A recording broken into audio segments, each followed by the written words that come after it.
ابن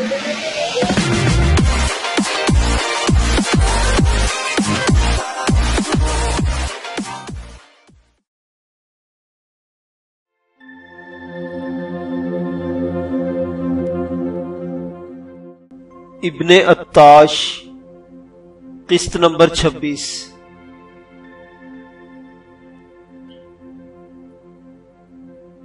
ٹھیک اسی روز جب لائتس اپنی تیاری مکمل کر چکا تھا، ایک عجیب افتاد آ پڑی۔ دراصل اسی روز دربار شاہی میں ابو سلیم کی درخواست منظور کر لی گئی اور سلطان نے اصفہانیوں کی مدد کرنے کے لیے ایک چھوٹا سا لشکر بھیجنے کا فیصلہ منظور کر لیا۔ اب ابو سلیم کا کام بھی رے میں مکمل ہو چکا تھا۔ جلد ہی وہ اس لشکر کے ہمراہ اصفہان کی جانب روانہ ہونے والے تھے۔ اسی روز غروب آفتاب سے کچھ ہی دیر پہلے لائتس کے سر اس سے بڑی افتاد آ پڑی۔ دراصل آج کئی روز بعد لائتس رے کے بازار میں آ نکلا تھا۔ وہ جب سے مدرسہ نظامیہ میں آیا تھا، یہ دوسری مرتبہ تھا کہ وہ ابو سلیم کی اجازت سے رے کے بازار میں گھومنے کے لیے نکلا۔ اس نے اپنے اماموں کے پلو سے اپنا چہرہ چھپا رکھا تھا، لیکن اس وقت اسے اچانک ٹھٹک کر رک جانا پڑا جب چوراہے میں کسی شخص نے پیچھے سے ہاتھ بڑھا کر لائتس کو کندھے سے پکڑ لیا۔ لائتس کسی بازیگر کی طرح آن واحد میں پلٹا اور اپنی ایڑی پر پوری طرح گھوم گیا۔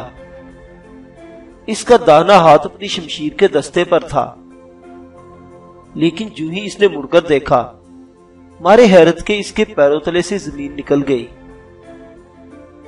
اس کے سامنے باسو کھڑا تھا، کراختان میں اس کے باپ کا دوست اور مشہور کراختائی سوداگر۔ لائتس نے کبھی سوچا ہی نہ تھا کہ اس کے ہم مذہب کا کوئی شخص اسے مسلمان ملکوں میں ملے گا۔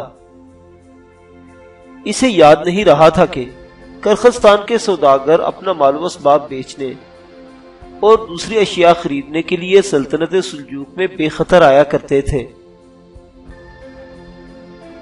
کرخستان دراصل چینی ترکستان تھا، یعنی چین کی سرحد پر ایشیا کوچک کے آخری لوگوں کا بسیرا۔ کراختائیوں کے ماتھے چینیوں کی طرح چوڑے، ہموار اور خوبصورت ہوتے تھے۔ ان کی ناک چپٹی نہ ہوتی تھی۔ آریاؤں کی طرح نوکدار اور ستواں ناک ان کا ترکی ورثہ تھا۔ اس کے بے پناہ حسن کی بھی وجہ یہی تھی۔ کرخستان کے تاجر اور سوداگر سلطنت سلجوق کے تمام شہروں میں آزاد گھومتے تھے، کیونکہ سلاطین سلجوق کراختائیوں کے مذہب اور ملک سے کوئی چھیڑ چھاڑ نہ کرتے تھے۔ سلطان محمد کے زمانے میں تو اہل کرخستان آزادانہ طور پر سلجوقی سلطنت میں آیا جایا کرتے تھے۔ لائتس کے سامنے باسو کھڑا تھا، بدھ مت مذہب کا پیرو، ایک کراختائی سوداگر جو لائتس کے باپ کا پرانا دوست بھی تھا۔ باسو نے لائتس کو مسلمانوں والے حلیے میں دیکھا تو جیسے اس کے جسم سے جان نکل گئی۔ اس نوجوان کو انہوں نے 4 سال پہلے لاما بننے کے لیے روانہ کیا تھا، لیکن یہ تو لاما بننے کی بجائے مسلمان بن گیا۔ آخر یہ کیسے ہو گیا؟ باسو سخت پریشان تھا۔ اس نے غسیلی نگاہوں سے لائتس کی جانب دیکھا اور پھر لائتس کو بازو سے پکڑ کر کھینچتے ہوئے بازار کے ایک کنارے کی طرف لے جانے لگا۔ یہاں ایک برآمدہ تھا۔ ادھیڑ عمر باسو لائتس کو کھینچتے ہوئے یہاں لے آیا اور بڑی بڑی آنکھیں نکالتے ہوئے انتہائی غم و غصے کے عالم میں اس سے سوال کیا، لائتس، یہ میں کیا دیکھ رہا ہوں؟ تم تو لاما بننے کے لیے کرخستان سے چلے تھے۔ کیا تمہارا دماغ خراب ہو گیا ہے جو تم نے اپنی تپسیائیں ترک کر کے یہ لباس پہن لیا؟ ایشور کے لیے کہو کہ جو کچھ میں دیکھ رہا ہوں وہ جھوٹ ہے۔ یہ حلیہ تم نے کسی اور مقصد سے اپنا رکھا ہے۔ ایشور کے لیے ایسا کہہ دو کہ تم لاما بن چکے ہو۔ باسو کی حالت غیر ہوتی جا رہی تھی۔ وہ سوچ بھی نہ سکتا تھا کہ وہ مقدس لاما جس کی پیدائش کی پیشن گوئیاں صدیوں پہلے کی جا چکی تھی یوں گمراہ ہو کر مسلمان ہو جائے گا۔ اس نے بے حد غصے سے جھاگ اڑاتے ہوئے لائتس سے پوچھا، تم چپ کیوں ہو؟ بولتے کیوں نہیں؟ کہو کہ میں نے جو دیکھا جھوٹ ہے۔ تم مسلمان نہیں، لاما ہو۔ لیکن سچ تو یہ تھا کہ لائتس اب لاما نہیں رہا تھا۔ وہ اچھی طرح سوچ سمجھ اور چاند پٹک کر مسلمان ہوا تھا۔ وہ معمولی آدمی نہیں تھا، اس نے مسلمان ہونے میں کافی وقت لیا تھا۔ وہ جذبات کی رو میں بہہ جانے والا انسان نہیں تھا، وہ ہر بات کو اس کی تہ میں جا کر دیکھنے کا عادی تھا۔ وہ علا وجہ البصیرت مسلمان ہوا تھا، چنانچہ باسو کے سامنے وہ کیسے کہہ سکتا تھا کہ وہ مسلمان نہیں بلکہ ابھی تک لاما ہے؟ وہ سچ مچ مسلمان ہو چکا تھا۔ لہذا لائتس نے اپنے باپ کے دوست باسو کی جانب مسکرا کر دیکھا اور کہا، چچا تم تو بہت بے مروت ہو۔ بھلا اجنبی دیش میں اپنوں سے کوئی اس طرح ملتا ہے؟ نہ سلام نہ دعا، نہ حال نہ احوال، نہ پرنام۔ کیا تم سب کچھ بھول گئے؟ لائتس اپنے مذہب کے بارے میں کچھ نہ کہنا چاہتا تھا۔ وہ حد الامکان یہی چاہتا تھا کہ کراختائی سوداگر اس کی اصلیت سے بے خبر رہے، لیکن وہ جھوٹ بھی تو نہ بول سکتا تھا، لہٰذا وہ بات کو گول کر گیا۔ اسے ڈر تھا کہ اگر اس نے باسو کے سامنے اعتراف کر لیا کہ وہ مسلمان ہو چکا ہے تو باسو سیدھا تیر کی طرح جائے گا اور کرغزستان میں موجود ان سب لوگوں کو جو لائتس کی واپسی کے شدت سے منتظر تھے یہ بتا دے گا کہ ان کی آنکھوں کا تارا لائتس لاما تو نہیں بنا، مسلمان بن گیا ہے۔ اور یہ سن کر لائتس کے والدین کی جو حالت ہوتی وہ لائتس سے پوشیدہ نہ تھی۔ وہ اپنے باپ کو جانتا تھا کہ اس کا باپ ایک خوش مزاج اور خاموش طبع مذہبی پیشوا تھا۔ وہ مقدس لاما نہیں تھا، مقدس لاما تو اس کا بیٹا تھا، لائتس۔ جب لائتس کے باپ درگاس کو پتا چلا کہ اس کی نسل میں ایک مقدس لاما پیدا ہوگا تو وہ مارے خوشی اور حیرت کے لرز گیا۔ مدتوں بعد اس کے گھر میں لاما کی پیدائش ہوئی۔ کئی سال تک تو اس کے ہاں بیٹیاں پیدا ہوتی رہی تھی۔ یکے بعد دیگرے 4 بیٹیوں کے پیدائش کے اسے لائتس کے پیدا ہونے کی خوشخبری ملی، اور اب لائتس جانتا تھا کہ اگر اس کے باپ درگاس کو اپنے بیٹے کے مسلمان ہونے کی خبر ملی تو اس کا کیا حال ہوگا۔ یہی وجہ تھی کہ لائتس اس موضوع پر کچھ نہ بولا، لیکن باسو جیسا باتونی اور چالاک شخص کہاں چپ رہنے والا تھا۔ باسو نے بڑی شدت کے ساتھ کہا، تم مجھے بہلانے کی کوشش مت کرو، میرے سوال کا جواب دو۔ یاد رکھو، تم کسی قیمت پر بدھ مت کو نہیں چھوڑ سکتے۔ تمہاری پیدائش کی پیشن گوئیاں صدیوں پہلے کی گئی تھی۔ تم ایک لاما ہو اور کرغزستان کے سب کراختائی تمہیں لاما ہی دیکھنا چاہتے ہیں۔ اگر تم بھٹک گئے تو یاد رکھو، پورا کرغزستان سلجوکیوں کے ملک میں امٹ پڑے گا۔ ابھی تک کراختائیوں کے تعلقات مسلمانوں کے ساتھ بہتر ہیں، لیکن میں دیکھ رہا ہوں کہ تمہاری وجہ سے کراختائیوں اور مسلمانوں کی ایک بڑی جنگ ہوگی۔ لائتس دل ہی دل میں لرز گیا۔ یہی تو وہ نہ چاہتا تھا۔ بے شک وہ مسلمان ہو چکا تھا، لیکن وہ یہ نہ چاہتا تھا کہ اس کے مسلمان ہونے کی خبر اس کے خاندان تک پہنچے۔ لیکن آج رے کے بازار میں کراختائی سوداگر باسو نے اسے نہ صرف پہچان لیا بلکہ رنگے ہاتھوں پکڑ بھی لیا۔ باسو نے کہا، میں پہلی نظر میں تمہیں پہچان نہ سکا۔ میں نے تمہارا تعاقب کیا اور اچھا خاصا فاصلہ طے کرنے کے بعد میں نے تمہیں روکنے کی جرت کی۔ تم منہ چھپا کر کیوں چل رہے تھے؟ کیا اسی لیے نہیں چل رہے تھے کہ تمہیں کوئی پہچان نہ لے؟ میرا دل کہتا ہے کہ تم مسلمان ہو چکے ہو اور بھٹک چکے ہو۔ یہ تم نے بہت برا کیا، یہ تم نے کیا کیا لائتس؟ باسو بڑی شدت کے ساتھ پیش آ رہا تھا، وہ بار بار اپنا سر جھٹک رہا تھا۔ لائتس خاموش تھا اور اس کی یہی خاموشی باسو کو بری طرح کھل رہی تھی۔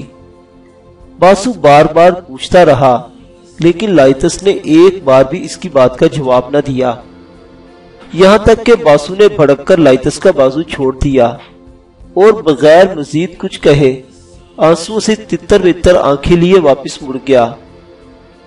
لائتس کی جی میں آئی کہ وہ آواز دے، اسے روک لے اور سب کچھ چھوڑ چھاڑ کر اس کے ساتھ چل دے۔ لاما تو وہ بن ہی چکا تھا، اسے دوڑ کر بتا دے کہ میں لاما بن چکا ہوں اور اپنے گھر لوٹ جائے، جہاں اس کی خوبصورت اور منمونی بہنیں اس کی راہ میں پلکیں بچھائے بیٹھی تھی۔ اس کے چھوٹے بھائی بھی تھے، لیکن مقدس لاما تو صرف وہی تھا۔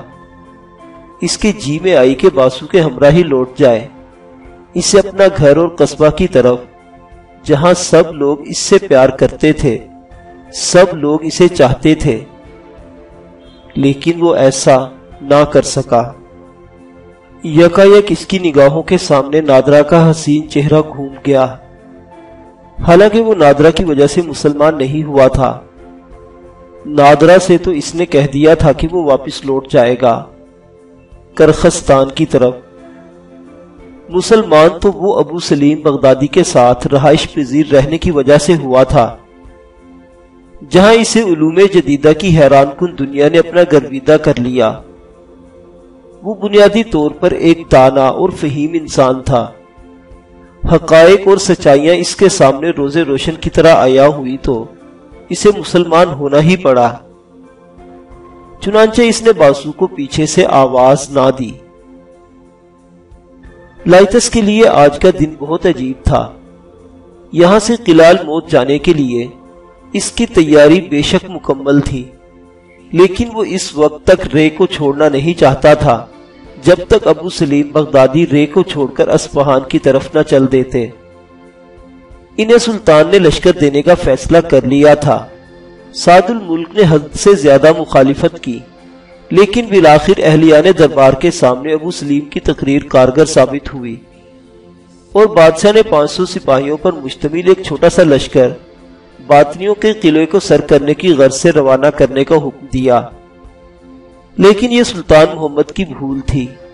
500 تو کیا، 5000 سپاہیوں کی مدد سے بھی باطنیوں کے ناقابل تسخیر قلعوں کو مسمار نہیں کیا جا سکتا تھا۔ جس قلعہ کو تباہ کرنے کے لیے سلطان نے 500 سپاہیوں کی منظوری دی، اس قلعے کے اندر ہمہ وقت 3000 سے 5000 تک جانثار باطنی مقیم رہتے تھے۔ دراصل یہ سب کچھ سعد الملک کے مشورے سے ہوا تھا۔ وہی پہلے اصفہان فوج بھیجنے کی مخالفت کرتا رہا اور پھر اسی نے خود بادشاہ کو 500 سپاہی بھیجنے کی سفارش کی۔ یہ فی الحقیقت اونٹ کے منہ میں زیرہ ڈالنے والی بات تھی۔ باطنیوں کے ناقابل تسخیر قلعوں کا ایک سلسلہ تھا۔ باطنی شہروں پر قابض ہو کر نہ رہتے تھے، وہ پہاڑیوں اور بلند مقامات پر موجود فوجی نوعیت کے قلعوں پر قبضہ کر لیتے اور اپنے مرد و زن سمیت وہیں رہتے۔ مضبوط قلعوں کا یہ سلسلہ اصفہان سے لے کر قزوین تک ایک لڑی کی صورت میں پھیلا ہوا تھا۔ چنانچہ ممکن نہیں تھا کہ بادشاہ کے صرف 500 نفوس پر مشتمل فوج قلعہ دزکو کا کامیاب محاصرہ کرتی۔ ابو سلیم بغدادی اگرچہ اتنی تھوڑی فوج کی منظوری سن کر مطمئن نہ تھے، لیکن انہوں نے امید کا دامن نہ چھوڑا اور یہ سوچ کر کہ اصفہان کے گورنر سیف الدولہ کے لیے یہ اجازت ہی کیا کم ہے کہ وہ قلعہ دزکو پر حملہ کر دے۔ سچی بات تو یہ تھی کہ ابو سلیم دربار سلطنت میں وارد ہی محض اجازت نامہ لینے کی غرض سے ہوئے تھے۔ اصفہان میں حاکم شہر کے پاس اپنی اتنی فوج تھی کہ اگر اسے دارالسلطنت سے قلعہ دزکو پر حملے کی اجازت مل جاتی تو وہ از خود یلغار کر کے قلعہ دزکو کے باطنیوں کو شکست دے سکتا تھا۔ یہی سوچ کر ابو سلیم چپ رہے۔ 3 روز بعد ان کی روانگی طے پائی، لیکن کون جانتا تھا کہ ان 3 روز میں کیا ہونے والا ہے۔ دراصل شیخ الجبل نے ابو سلیم بغدادی کی شدید مخالفت کا شہرہ سن کر 2 ماہ قبل ہی ابو سلیم بغدادی کو ختم کر دینے کا فیصلہ کر لیا تھا، لیکن خوش قسمتی سے ٹھیک اسی روز، جس روز ایک خطرناک فدائی ابو سلیم کے قتل کا حلف اٹھاتے ابن عطاش کے سامنے نمودار ہوا تھا، ادھر ابو سلیم بغدادی اصفہان سے رے کی جانب چل دیے تھے۔ شیخ الجبل کا حکم یہ تھا کہ ابو سلیم کو مجمع عام میں قتل کیا جائے تاکہ باطنیوں کی شدید مخالفت کرنے والوں کے حوصلے ٹوٹ جائیں۔ ابو سلیم باطنیوں کے شدید ترین مخالف تھے، وہ حسن بن صباح کے ہم اثر تھے اور باطنیوں کے بارے میں بعض ایسی باتیں بھی جانتے تھے جنہیں فی الحقیقت باطنیوں کی کمزوریاں کہا جا سکتا تھا۔ ابو سلیم کی خبریں اصفہان سے آئے روز قلعہ الموت پہنچتی رہی، یہاں تک کہ شیخ الجبل کو ابو سلیم کے قتل کا حکم صادر کرنا پڑا اور ایک قیمتی فدائی اس کام کے لیے مقرر کیا گیا کہ وہ مجمع عام میں ابو سلیم بغدادی کا سر کاٹ دے۔ آج سے 3 روز بعد ابو سلیم بغدادی اصفہان جانے والے تھے، لیکن کل کیا ہونے والا تھا یہ کس کو خبر تھی؟ اگلے روز جمعۃ المبارک کا دن تھا۔ مدرسہ نظامیہ کے طلبہ نے ابو سلیم بغدادی کی اصفہان واپسی کی خبر سنی تو مل کر یہ فیصلہ کیا کہ اس جمعۃ المبارک کے موقع پر مدرسہ نظامیہ کی بڑے جامع مسجد میں درویش صفت ابو سلیم بغدادی کا آخری خطاب رکھا جائے۔ وہ اس خطاب کو آخری اس لیے کہہ رہے تھے کہ اس کے بعد ابو سلیم واپس اصفہان چلے جاتے، لیکن خالق کائنات نے ابو سلیم کو اس خطاب کو حقیقی آخری خطاب میں بدل دیا۔ جامع مسجد کھچا کھچ بھری ہوئی تھی۔ سب سے اگلی صف میں لائتس بڑے پراشتیاق انداز میں بیٹھا تھا۔ اس کا نام اب لائتس لاما کی بجائے لائتس احمد ہو چکا تھا اور اپنے لیے یہ نام اس نے خود پسند کیا تھا۔ اس نے اپنے نام کے ساتھ احمد کا سابقہ جوڑ دیا تھا۔ طلبہ کے چہروں پر اشتیاق دکھائی دے رہا تھا۔ سارا مدرسہ ابو سلیم کو بے حد پسند کرتا تھا، ایک تو ان کی مسکراتی ہوئی شخصیت اور دوسری سادگی، ان 2 چیزوں نے مل کر انہیں بے پناہ ہر دل عزیز بنا دیا تھا۔ مدرسہ کے طلبہ نے بڑی محنت کے ساتھ اور محبت کے ساتھ ابو سلیم کو خطبہ جمعہ کے لیے آمادہ کیا تھا۔ خطاب کا وقت ہوا تو ابو سلیم نمودار ہوئے۔ وہ طلبہ کی بھیڑ میں سے گزر کر ممبر کے نزدیک آ گئے، لیکن کسی کو پتہ ہی نہ چلا۔ دراصل ان کا سادہ لباس اور درویش مزاجی انہیں عام انسانوں میں گھلا ملا کر ظاہر کرنے کے لیے کافی تھی۔ سب طلبہ ان کے احترام میں کھڑے ہو گئے۔ ابو سلیم ممبر پر تشریف لائے اور مذہب باطنی کے عقائد اور ان کی ریشہ دوانیوں پر روشنی ڈالنے لگے۔